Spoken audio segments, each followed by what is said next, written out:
Olá, eu sou o Prof. Giano. Esse podcast tem apenas finalidade pedagógica e eu espero que te ajude. Valeu! Era Vargas. Muito bem, a Era Vargas ela inicia em 1930, quando após o movimento da Revolução ou golpe de Estado de 1930 acontece, certo? Lembrando que esse movimento é um movimento contrário à antiga república oligárquica. É um movimento contrário que queria combater o poder das oligarquias, ou seja, daquele pessoal, dos cafeicultores, enfim, dos grandes proprietários de terra, que eram quem mandavam então na economia e também na política no Brasil. Tá? E isso era um problema, então, na visão de muitos aí. Vargas, então, em 1930... assume com o chamado governo provisório. Esse governo vai de 30 até 34, são 4 anos. Começa então com a destituição do presidente Washington Luiz, certo? Ele vai destituir esse presidente aí, não vai deixar o Júlio Prestes assumir o poder. E com o apoio popular e do exército, ele assume o poder aí. Vai dissolver o Congresso Nacional, as Assembleias Legislativas, as câmaras municipais. Então, uma medida que, na verdade, ela é, pensando politicamente, ela é antidemocrática, né? Porque tu fecha o Congresso, fecha as Assembleias, fecha as câmaras. Isso quer dizer assim, ó, só quem manda é uma pessoa, é quem está no poder. Então, não existem mecanismos políticos democráticos aí. Né? Então, ele fecha... o Congresso fecha todos esses mecanismos aí que poderiam dar voz a outras pessoas. Tá? Getúlio faz isso, então, porque ele pensa assim, ó, bom, vamos fechar tudo, porque é um governo provisório. Logo vou começar a construir uma nova Constituição para o Brasil estar na lei, né? Estar tudo certinho, tudo na lei. Bom, acontece que não é bem isso, não é bem assim que o Getúlio governa, porque logo vai passando o tempo, ele começa a demonstrar um certo autoritarismo, né? Tipo, quem manda aqui sou eu, vai ser assim e pronto, tá bom?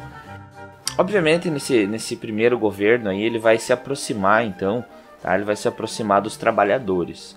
Para manter o povo do lado dele, ele vai começar a trabalhar sempre assim do lado dos trabalhadores, né? Mas tem que ter um cuidado aí que ele nunca vai deixar de lado, de verdade, as classes da elite. Então, ele tenta jogar sempre com os dois lados. Mas, pensando no lado popular, uma característica clássica do Getúlio Vargas, tá? Isso cai sempre em qualquer lugar. Característica do governo de Vargas é que ele é populista e paternalista. Como assim? Ele é tipo o paizão da galera, né? Pro pobre, pro trabalhador, pros caras que não tinham direitos nenhum, né? Nada de direito. Ele vai ser o paizão, então deixa aqui comigo que eu dou um jeito pra vocês, né? Ele vai dando ele é tipo o pai que dá a mesada, sabe? Ele é tipo o pai que dá um presentinho ali se comportam bem. Então ele assume essa postura perante o povão e os trabalhadores. Ele vai começar então a assumir esse populismo, então, né? Que é essa forma de governar o povo.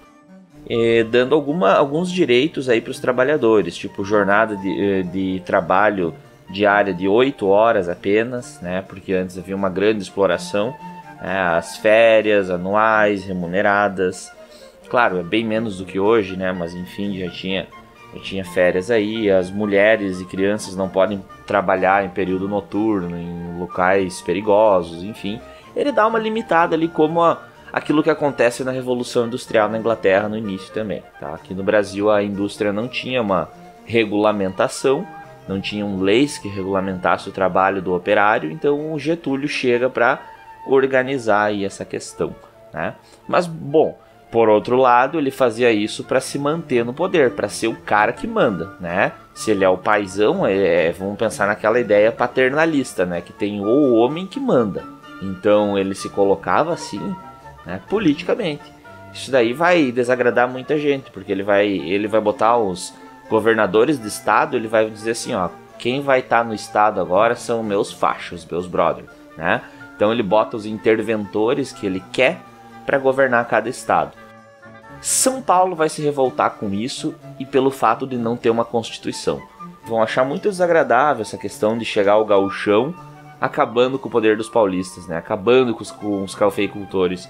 Então, boa parte dos paulistas aí cria um ranço assim, do Getúlio Vargas, né?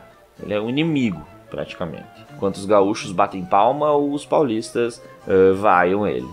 Nesse sentido, em 1932, a gente tem o quê? A Revolução Constitucionalista. O que tem que lembrar? Né? Vários protestos pelas ruas começam a acontecer, a galera querendo constituição, né? Querendo que o Getúlio fizesse uma constituição para o país, para ficar tudo certinho, na lei, no regime da lei. E aí o Getúlio, né, quer abafar essas manifestações, acaba que as forças militares matam então alguns estudantes, né? 4 estudantes foram mortos num dia de manifestação, e aí o movimento vira um movimento armado. Os paulistas se armam então e vira uma tentativa de revolução mesmo. As tropas do governo conseguem abafar essa revolução, tá? Obviamente, mas o que ficou aí é que o Getúlio então cedeu, né, nesse sentido. Em 1933 ele já convoca a Assembleia Nacional Constituinte para fazer uma nova Constituição, né, uma nova Constituição, a Constituição de 34. Bem, agora com a Constituição de 34 entramos num período aí que é um período constitucional do governo, né? O governo agora está na lei, tá show de bola. Nessa Constituição a gente vai ter o voto secreto e obrigatório, tá? As mulheres vão poder votar, certo? Olha só, o ensino primário, ou seja, para nós o início do ensino fundamental aí, agora ele é obrigatório e gratuito, certo? Olha que legal. E aí, as eleições, prestem atenção, as eleições vão ser feitas de 4 em 4 anos para presidente.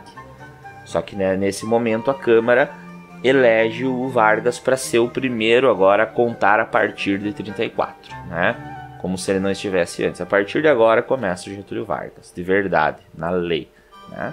Então esse é um período bem conturbado aí que vai surgir, porque agora o Getúlio ele vai ser obrigado a dar vozes a algumas pessoas. E aí surgem partidos políticos, surgem movimentos, o que vai desenrolar num monte de problema aí também. Então, sobre esse governo constitucional agora, o que temos que saber? Tem a criação da Constituição, certo? O Getúlio Vargas ele concede direitos então para as pessoas, para os trabalhadores. E aí, uma das características, né, da democracia, gente, é que ela permite que se criem movimentos que são contrários a ela. E isso é natural. É aquele discurso, né? As pessoas saem nas ruas aproveitando dos seus direitos, dizendo eu tenho direito de não ter direito. O que é um tanto quanto ridículo, mas as pessoas batem no peito então para dizer assim, ó, eu tenho direito à liberdade de opinião, e a opinião dela é o quê? Acabem com a democracia, acabem com os direitos, acabem com a liberdade de opinião. Então é bem contraditório. Nesse período então, que eu quero dizer, é o período em que lá na Europa estava surgindo, estava criando força, né, os movimentos fascistas e nazistas, tá? Aí o Brasil vai ter também um grupo chamado de AIB, né, que é o integralismo, Ação Integralista Brasileira, liderados por Plínio Salgado. AIB então eles tinham, né, lema de Deus, Pátria e Família, né, o que nos lembra algumas coisas aí, né? Muita atenção quando diz pro curso político trouxer Deus, Pátria e Família, porque não são coisas políticas de fato isso, tá? Geralmente é um apelo, isso na filosofia a gente estuda como inclusive um tipo de falácia, né? Então muita atenção. E nessa ideia os integralistas do Plínio Salgado, eles vão ser conhecidos então como os galinhas verdes, né? Porque eles usavam uma camisa militar verde. Eles tinham seu próprio comprimento, que era Anauê, e usavam ao lado do seu braço esquerdo, né, a sigma, né, que é a 18ª letra do alfabeto grego, tá bom? Então a sigma era o símbolo dos integralistas. Um movimento que acaba ganhando força entre alguma parte dos trabalhadores operários, mas em sua maioria pessoas da classe média, tá? Parte do exército, e eles estavam se organizando como um grupo paramilitar praticamente, né? Então eles já estavam organizados militarmente, o que não era de fato permitido, se fosse ver pela lei mesmo. Também temos a criação da ANL, que é a Aliança Nacional Libertadora, que juntou os socialistas, os comunistas, liberais e democratas, né? Porque aí a gente vai ter também uma parcela média da sociedade no meio, mas na sua maioria agora trabalhadores mesmo, operários e pessoal da classe mais baixa. E nesse sentido, eles vão fazer várias críticas ao governo de Vargas, porque o governo de Vargas era centralizador, ele era do jeito dele, aquela coisa, né, centralizado. E aí eles vão tentar, em um certo momento, liderados pelo Luiz Carlos Prestes, aquele da coluna Prestes, certo? Eles vão ser, em 1935, eles vão ser liderados pelo Luiz Carlos Prestes e vão tentar tomar o poder, né, com uma revolução.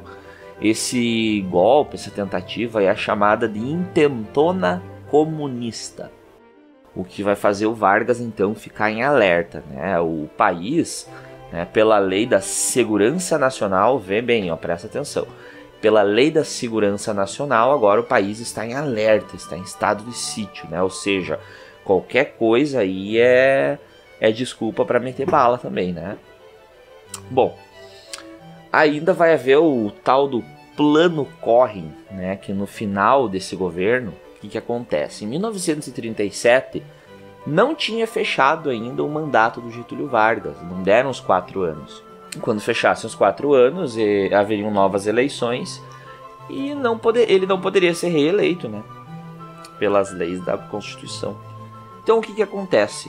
Em 37, o Vargas diz assim, ó, descobrimos um plano aqui, ó, que é para tomar o governo, e esse plano, o Plano Correm, é necessário que, para evitar que o comunismo invada o Brasil, é necessário que eu assuma o poder de uma forma ditatorial agora. Então, para salvar a democracia do país, eu vou acabar com a democracia, né?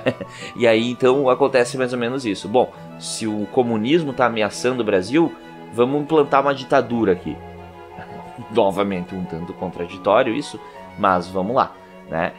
Isso é o Plano Correm, então, né? O que vocês têm que saber é que ele é uma desculpa, é um plano falso, tá? Foi descoberto depois que não era verdadeiro, tá? Foi forjado. Ele é um plano falso que o governo do Vargas, então, vai utilizar como uma desculpa para assumir o poder de forma totalitária agora, né? Bem aos moldes, então, né, do totalitarismo lá na Europa, das ditaduras da Europa. Então, uma coisa bem debatida aí no governo do Vargas é essa questão aí do que ele era, né? As várias faces do Getúlio Vargas. Por quê? Por um lado, ele era o pai dos pobres, por outro, ele era a mãe dos ricos, né? Então, ele tava do lado de quem, de verdade? Tem que saber, o Getúlio Vargas, ele era tudo menos bobo, né? Então, ele jogava para os dois lados, ele tinha essa artimanha da política mesmo, né? Ele era o povão, assim, amava ele, a massa, assim, né? A maioria do povo amava ele. Aí, mas por que também, né? Porque ele dava alguns direitos pro povo, direitos que não existiam até então, claro. Mas isso daí é o que a gente chama de populismo, né? Que é também fazer o povo andar pro lado que tu quer, direcionar o povo, fazendo o quê? Dando algumas colheres assim de direitos pro povo, né? Eu dou a conta gotas, assim, eu dou um pouquinho de direito aqui, dou um pouquinho de direitos ali, dou uma concessão aqui, né? Crio uma lei nova ali e esses pequenos avanços que vão acontecendo vão fazendo o povo então achar que tem um Deus governando eles, um grande líder, né? E aí essa ideia do populismo é uma ideia que tem alguma crítica aí, né? Getúlio ele dá voto feminino, né? As mulheres vão poder votar pela primeira vez, coisa que era impossível, né? Vai trazer a educação básica aí, gente, vai trazer educação básica para o povo brasileiro, né? Mas ao mesmo tempo ele era um ditador, né? Vai haver uma questão aí que na própria Segunda Guerra Mundial ele vai ficar por muito tempo neutro, né? Ele não sabe se ele é do lado dos fascistas e nazistas lá ou se ele é do lado da democracia liberal. Ele vai entrar ao lado dos Estados Unidos por causa de várias pressões aí, porque não era condizente aí com as alianças que ele tinha. Então ele é obrigado a entrar de certa forma, mas ele não queria assumir nenhum lado aí. Novamente, ele sempre jogou dos dois lados, né? Porque ele não era bobo. Vamos para o Estado Novo então, de 1937 a 45.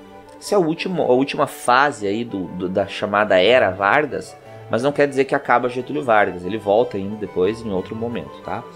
Bom, em 37 a gente tem a Constituição, né? A Constituição chamada de Polaca. 1937 temos a segunda Constituição do Getúlio Vargas aí, e essa Constituição é chamada de Polaca, gente. Por que Polaca? Porque ela seguiu os moldes autoritários aí, então, de uma outra Constituição, que era a Constituição da Polônia, uma Constituição outorgada, ou seja, imposta.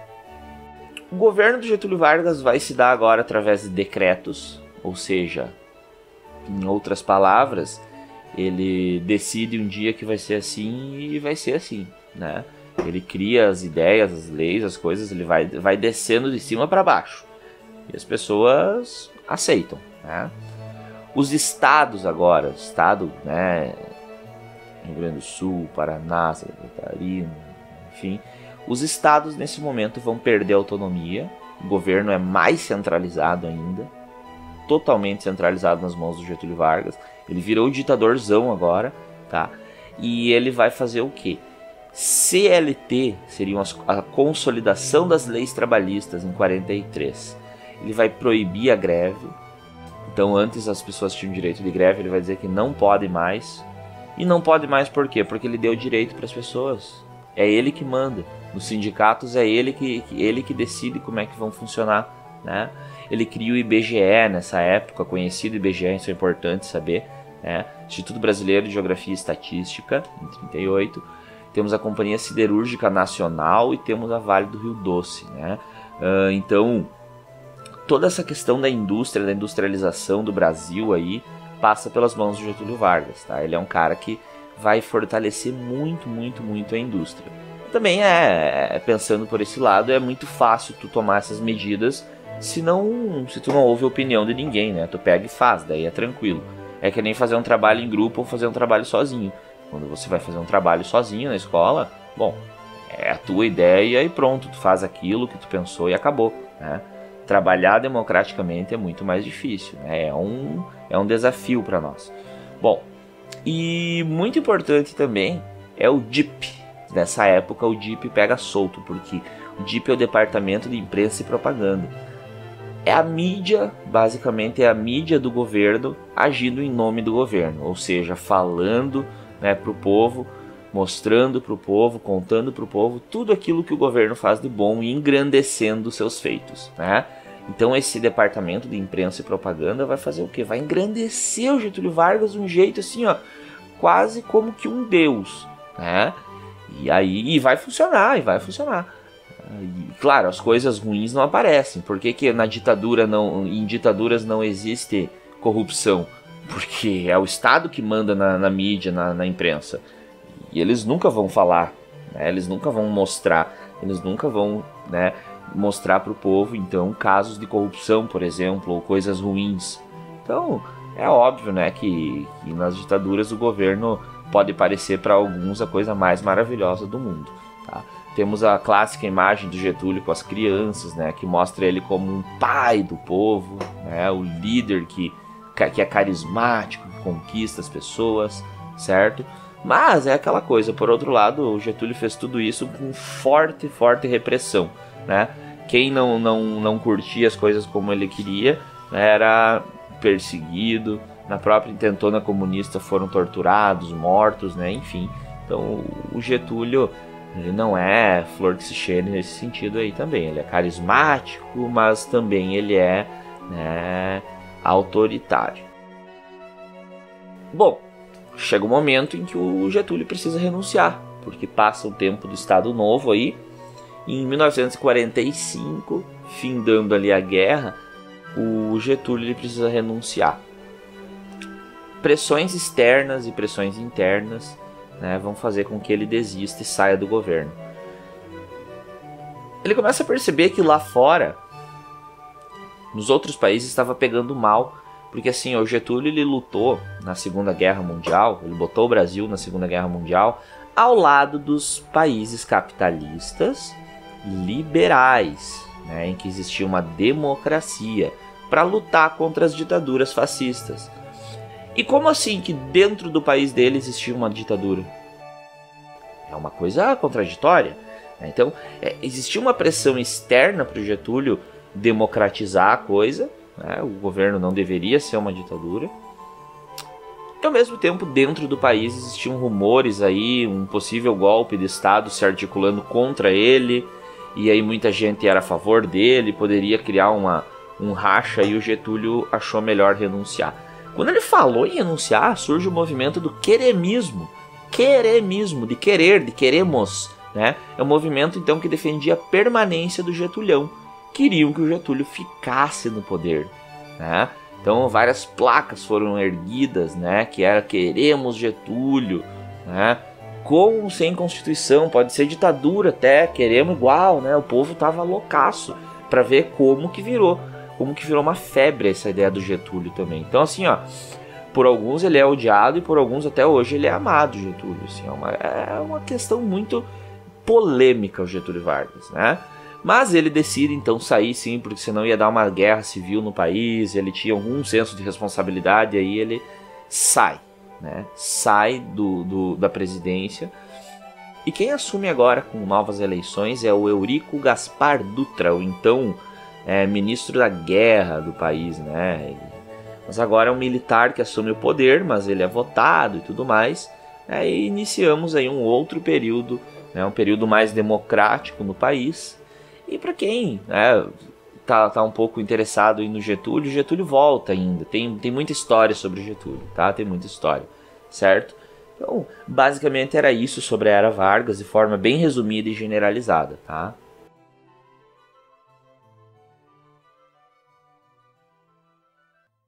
Então, para mais conteúdo, fiquem ligados aí, tá? Aqui no canal do Prof. Giano, tá? Canal em que eu vou deixar sempre o material que eu vou produzir, ou projetos que a gente faz às vezes e divulga, tá? Não é um canal com pretensão de ter likes e muitos inscritos ou coisa do tipo, tá? É só com fins pedagógicos.